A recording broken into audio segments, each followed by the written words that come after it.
Les impénitents s'excusent parfois en disant de certains chrétiens: «Je suis aussi bon qu'eux».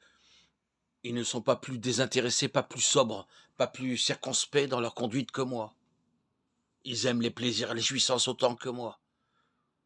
C'est là se retrancher derrière les fautes d'autrui. Mais les défauts et les péchés des autres ne justifient personne, car un modèle parfait nous a été donné, l'Immaculé Fils de Dieu. Ceux qui se plaignent de la mauvaise conduite des soi-disant chrétiens devraient, par une vie plus noble, donner eux-mêmes un meilleur exemple. Si la conception qu'ils se font d'un chrétien est si élevée, leur péché n'est-il pas d'autant plus grand? Ils connaissent le bien et ils refusent de le faire. Prenez garde de ne pas temporiser. Ne renvoyez pas le moment de délaisser vos péchés et de rechercher en Jésus la pureté du cœur.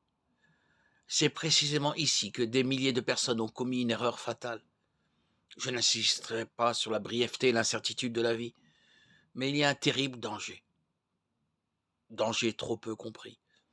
À tarder de répondre aux appels pressants du Saint-Esprit, en réalité, ce délai est une décision de vivre dans le péché.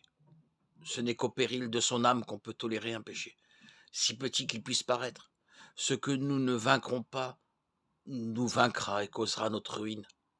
Adam et Ève se persuadèrent qu'en mangeant du fruit défendu, acte insignifiant, ils ne sauraient attirer sur eux les conséquences désastreuses annoncées par Dieu. Mais cette légère infraction était la transgression de la loi sainte et immuable de Dieu, infraction qui sépara l'homme de son Créateur et introduisit dans le monde la mort et tout son effroyable cortège de souffrances.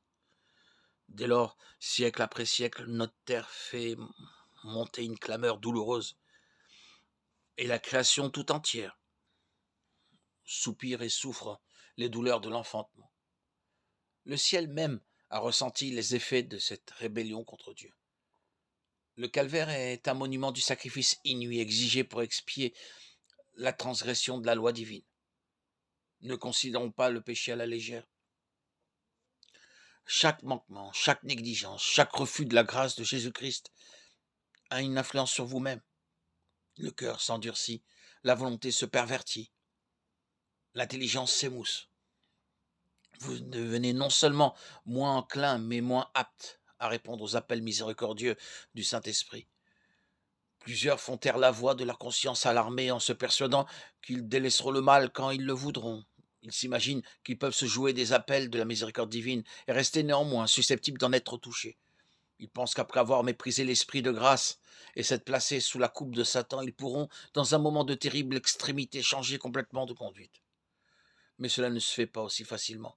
L'expérience, l'éducation d'une vie entière ont tellement pétri leur caractère qu'ils sont peu nombreux ceux qui, à l'article de la mort, désirent recevoir l'empreinte de Jésus.